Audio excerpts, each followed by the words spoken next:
नमस्ते, मेरा नाम शुभम है और आप मुझे ब्रेन ऑफ बिहार पे देख रहे हैं। सहारा इंडिया तो मामला को पेचीदा बनाने की कोशिश करती ही है भरपूर जितना बन सके, जिसका नतीजा है कि किसी भी डिपार्टमेंट को, हाई कोर्ट हो या लोअर कोर्ट हो या पीएफ डिपार्टमेंट हो, इनकम टैक्स डिपार्टमेंट, समझ में नहीं आ रहा है कि करना क्या है इसके साथ। क्योंकि फाइनल निष्कर्ष पे ना तो आज तक कोर्ट पहुंच पाया है और ना ही कोई डिपार्टमेंट पहुंच पाया है।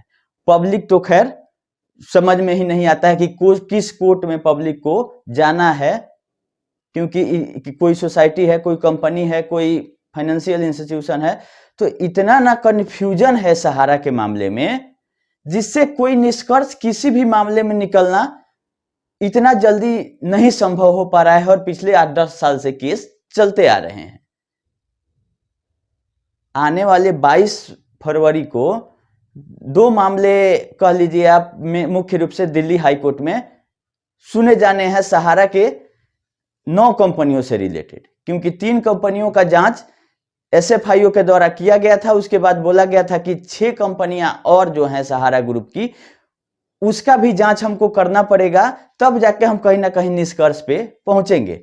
तब एक चीज आप लोग नोट कीजिएगा कि सहारा भी ये पक्ष रखा था 2018 में ही कि एसएफआईओ को रिपोर्ट अपना 3 महीना 6 महीना में जमा करना था, जो कि 3 साल बाद भी एसएफआईओ निष्कर्ष पे नहीं पहुंची, इसीलिए इसको जांच करने नहीं दिया जाए। सहारा की तरफ से ये बात रखा गया था, क्योंकि दिल्ली हाई कोर्ट के ऑर्डर के अगेंस्ट में चली गई थी एसएफआईओ सुप्रीम कोर्ट, और सुप्रीम कोर्ट ने आदेश दिया कि नहीं, आने वाले दिनों में ये जो 6 कंपनियां बोल रही है एसएफआईओ, उसका जांच होना चाहिए, और उसका आदेश दिया गया था कि हाँ इसका जांच होगा। तो वो 6 महीना से ज्यादा हो गया उस आदेश का भी, जांच शुरू हुए भी, लेकिन अभी तक कहीं कोई कुछ नहीं है। लास्ट 14 दिसंबर 2022 को सुनवाई हुआ था, जिसमें ज्वाइंटली दोनों तरफ से बोला गया था कि हमको टाइम दे दिया जाए।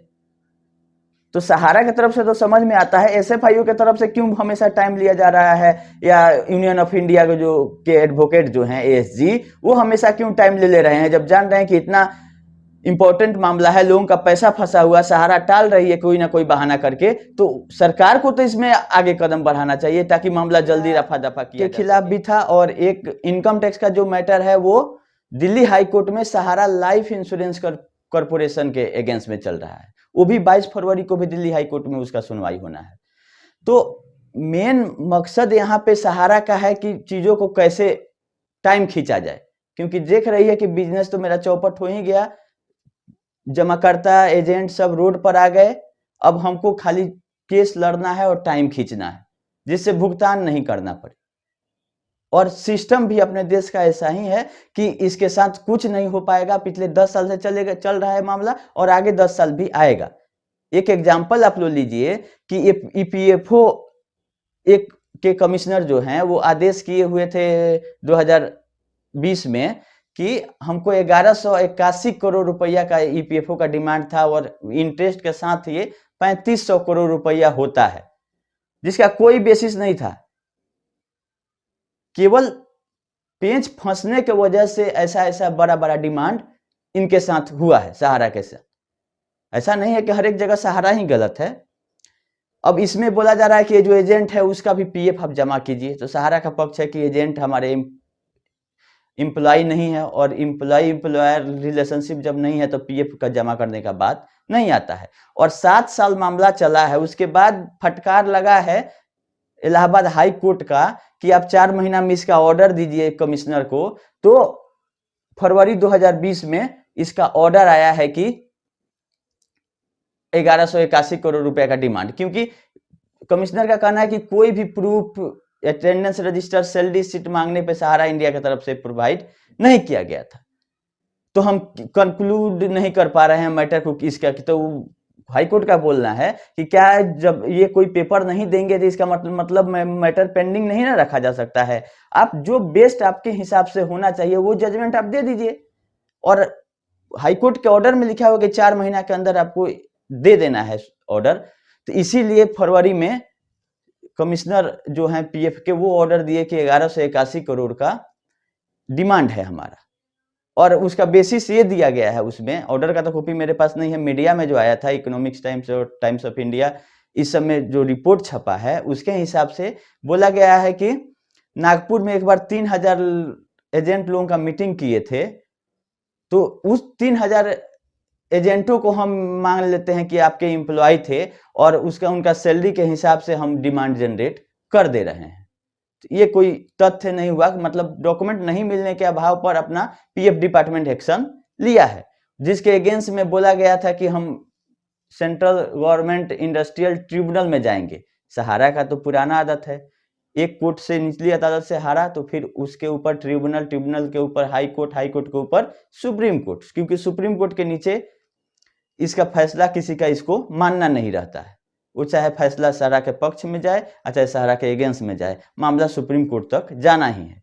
तो पीएफ वाला मामला में भी ट्रिब्यूनल में देख रहे थे हम कि ये अपील फाइल कर चुकी है। एक तो अपील इधर भी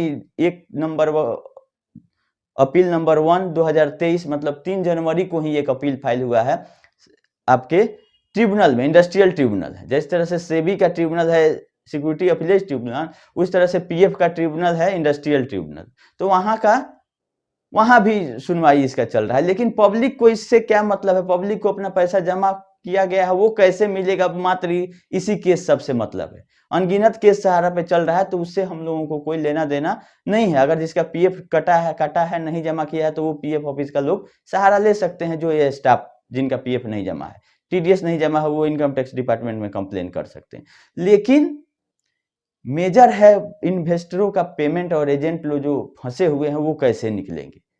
तो एसएफआई वाला सुनवाई इसलिए इंपॉर्टेंट है कि सही में फ्रॉड है कि नहीं है, एसएफआई बताएगा, ताकि लोगों का उम्मीद जिंदा रहे कि हाँ सहारा ने काम सही किया था और लीगल पेच में फंसी हुई है, या फ्रॉड किया था तो उसका रिपोर्ट दे एसएफआई।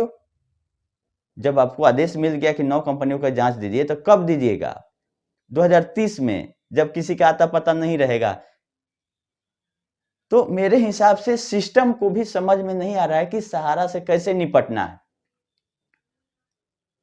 और ये सहारा इंडिया जो भी कानूनन प्रक्रिया में जो खामियां रहती हैं या बाईपास करने का, उसका फायदा उठाने की भरपूर कोशिश करती है कि हम बाईपास करके और अपना कंपनी चलाते रहें, जिसके चलते आज तक ये पेच में फंसते आई और अभी इसका ये दुर्दशा हो चुका है। लेकिन हमको उम्मीद है कि 22 तारीख वाले में कुछ ना कुछ सुनवाई होना चाहिए, और उसका या तो रिपोर्ट, कम से कम स्टेटस रिपोर्ट तो कम से कम आना ही चाहिए कि एसएफआईओ क्या कर रही है। अगर ऐसे नहीं आता है तो हम एक आरटीआई करके उसका लेने की कोशिश करेंगे कि क्या स्टेटस है एसएफआईओ की जांच का, जो कि सहारा के 9 कंपनियों के अगेंस्ट में चल रही है। क्या फाइंडिंग है आप बताइए। आप फाइल को दबा नहीं सकते हैं। लोगों का पैसा मिलेगा वो सुप्रीम कोर्ट के ऑर्डर के हिसाब से डिसाइड होगा, लेकिन एक उम्मीद तो जगेगा कि सहारा ने फ्रॉड किया है कि नहीं किया है। जब जांचें चल रहा है तो उसका रिपोर्ट आना चाहिए जल्द से जल्द। तो हम उम्मीद करते हैं कि 22 वाले में सुनवाई होगा और कुछ ना कुछ इसका अपडेट कम से कम आए। जैसा अपडेट रहेगा हम आप लोगों को बताते रहेंगे। अभी के लिए इतना ही, धन्यवाद।